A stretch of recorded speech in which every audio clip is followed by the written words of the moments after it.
ವೀಕ್ಷಕರೇ, ಈ ವಿಡಿಯೋವನ್ನ ನೋಡಿ ಸುಮ್ಮನಾಗಬೇಡಿ. ಕಲಾಜೀವಿ ಯೂಟ್ಯೂಬ್ ಚಾನಲ್ ಅನ್ನ ಸಬ್ಸ್ಕ್ರೈಬ್ ಮಾಡಿ, ಶೇರ್ ಮಾಡಿ ಮತ್ತು ಪ್ರೋತ್ಸಾಹಿಸಿ. ನಮ್ಮ ಚಾನೆಲ್ ಅನ್ನು ಸಬ್ಸ್ಕ್ರೈಬ್ ಮಾಡಿ ಪ್ಲೀಸ್.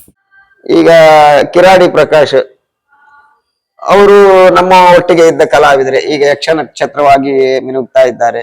ಇನ್ನು ಭರವಸೆಯ ವೇಷಧಾರಿ ಹೆನ್ನಾಬೈಲು ವಿಶ್ವನಾಥ್ ಈಗಿನ ನಮ್ಮ ಇದರಲ್ಲಿ ಎರಡು ನಡುತಿಟ್ಟಿನ ಕಣ್ಣುಗಳು ಅಂತ ಹೇಳ್ಬಹುದು. ಹೆನ್ನಾಬೈಲು ವಿಶ್ವನಾಥ್, ಪ್ರಕಾಶ್ ಕಿರಾಡಿ ಇವರನ್ನ ನನಗೆ ಬಹಳ ಅವರ ಬಗ್ಗೆ ಒಂದಿಷ್ಟು ಮಾತುಗಳನ್ನ ಹೇಳಬೇಕು ಅನ್ನಿಸ್ತದೆ.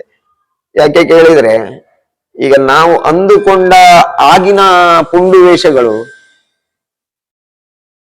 ಈಗ ಕಾಣುವುದಕ್ಕೆ ಸಿಗುವುದು ಕಣ್ಣಿಮನೆಯವರ ಟೈಪ್ ಬೇರೆ, ಅದು ಗೋಪಾಲಾಚಾರ್ಯದ್ದು ಅದು ಇನ್ನೂ ಒಂಥರ ಬೇರೆ.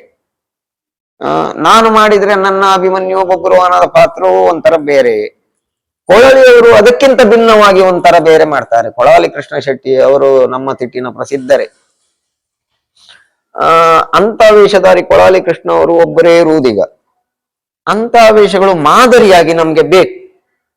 ಈಗ ಅದನ್ನ ಉಳಿಸಿಕೊಂಡು ಹೋಗುವಲ್ಲಿ ನಮ್ಮ ಹೆನ್ನಾಬೈಲು, ಕಿರಾಡಿ ಪ್ರಕಾಶರು ಇಂಥವರು ಮಾತ್ರ ಬೆರಳೆಣಿಕೆಯಲ್ಲಿ ಕಾಣಿಸಿಕೊಳ್ತಾ ಇದ್ದಾರೆ. ಆ ಒಂದು ಪರಂಪರೆಯನ್ನ ಉಳಿಸುವಂತ ನಾನು ಹೆನ್ನಾಬೈಲರಲ್ಲಿಯೂ ಕಿರಾಡಿ ಪ್ರಕಾಶರಲ್ಲಿಯೂ ಕೇಳಿಕೊಳ್ಳುವುದಿಷ್ಟೇ, ನೀವು ನಿಮ್ಮಂತೆ ಇರುವಂತ ಮತ್ತೊಂದು 4 ಜನರನ್ನ ತಯಾರು ಮಾಡಿ.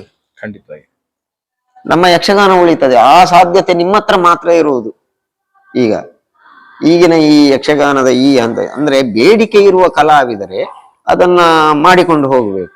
ಹೆನ್ನಬೈಲು ವಿಶ್ವನಾಥರಾಗಿರ್ಬೋದು, ಕಿರಾಡಿ ಪ್ರಕಾಶರಾಗಿರ್ಬೋದು, ತಾರಾಮೌಲ್ಯ ಅವರಿಗೀಗ ಅವರು ಬಯಲಾಟದಲ್ಲಿ ಇದ್ರೂ ಕೂಡ ಮತ್ತೊಂದು ಪ್ರದರ್ಶನದಲ್ಲಿ ಭಾಗಿಯಾಗಿ ತಮ್ಮ ಮೇಳದ ಪ್ರದರ್ಶನದಲ್ಲೂ ಭಾಗಿಯಾಗುವಂತ ಮೌಲ್ಯ ಈಗ ಕಲಾವಿದರಿಗೆ.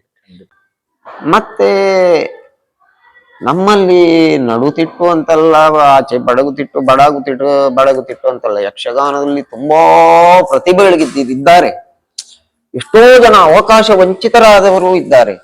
ಈಗ ಒಬ್ಬ ಕಲಾವಿದನಿಗೆ ಅವನ ಪ್ರತಿಭೆ ಹೊರಬರಬೇಕಾದ್ರೆ ಸರಿಯಾದ ಅವಕಾಶಗಳು ಸಿಗಬೇಕು.